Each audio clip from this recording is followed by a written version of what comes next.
नमस्ते, मैं यहाँ गौतम बुद्ध की प्रेरणादायक कहानी सुनना चाहता हूँ।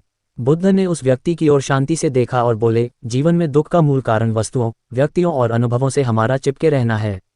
हम सोचते हैं कि यह मेरा है या मुझे ये चाहिए, और जब ये चीज़ें बदलती हैं या दूर हो जाती हैं तो हमें पीड़ा होती है। व्यक्ति ने सिर हिलाया, परंतु भंते, यदि मैं अपने बच्चों या अपनी संपत्ति से प्रेम न करूं तो क्या मैं एक कठोर हृदय वाला व्यक्ति नहीं बन जाऊंगा? बुद्ध ने मुस्कान के साथ उत्तर दिया, प्रेम और आसक्ति में अंतर है। प्रेम निस्वार्थ होता है, वह दूसरों की खुशी चाहता है और जाने देने की शक्ति रखता है।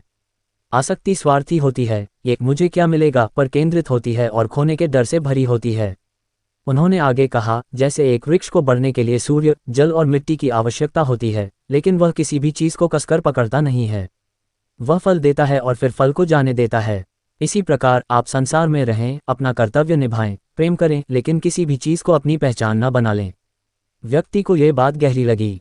उसे समझ आया कि खुशी बाहरी वस्तुओं में नहीं, बल्कि मन की उस शांति में है जो किसी भी चीज़ पर निर्भर नहीं करती। उसने बुद्ध को नमन किया और अपने जीवन की नई समझ के साथ आगे बढ़ गया। एक बार बुद्ध एक गांव में विश्राम कर रहे थे। एक किसान उनके पास आया और शिकायत की, भंते, मैंने कड़ी मेहनत की, लेकिन मेरी फसल बर्बाद हो गई।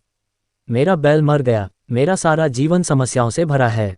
आप हमें शांति का मार्ग सिखाते हैं, पर दुनिया में इतना दुख क्यों है? बुद्ध ने बड़े ध्यान से उसकी बात सुनी और पूछा, प्रिय मित्र, क्या तुमने कभी ये देखा है कि तुम्हारे जीवन में जो भी होता है, क्या वह सब तुम्हारे नियंत्रण में है? किसान ने सोचा और कहा, नहीं भंते। वर्षा, बैल का स्वास्थ्य, कीट, ये सब मेरे नियंत्रण में नहीं है। बुद्ध ने कहा, संसार का नियम है परिवर्तन। हर चीज़ अनित्य, अनपरमानेंट है। तुम वर्षा को नियंत्रित नहीं कर सकते, बैल को हमेशा जीवित नहीं रख सकते और फसल को हमेशा सुरक्षित नहीं रख सकते। उन्होंने आगे समझाया, दुख तब आता है जब तुम उन चीज़ों को नियंत्रित करने की कोशिश करते हो जो तुम्हारे नियंत्रण में नहीं हैं। तुम परिणाम को नियंत्रित नहीं कर सकते, पर तुम अपने प्रयासों, विचारों और प्रतिक्रियाओं को नियंत्रित कर सकते हो।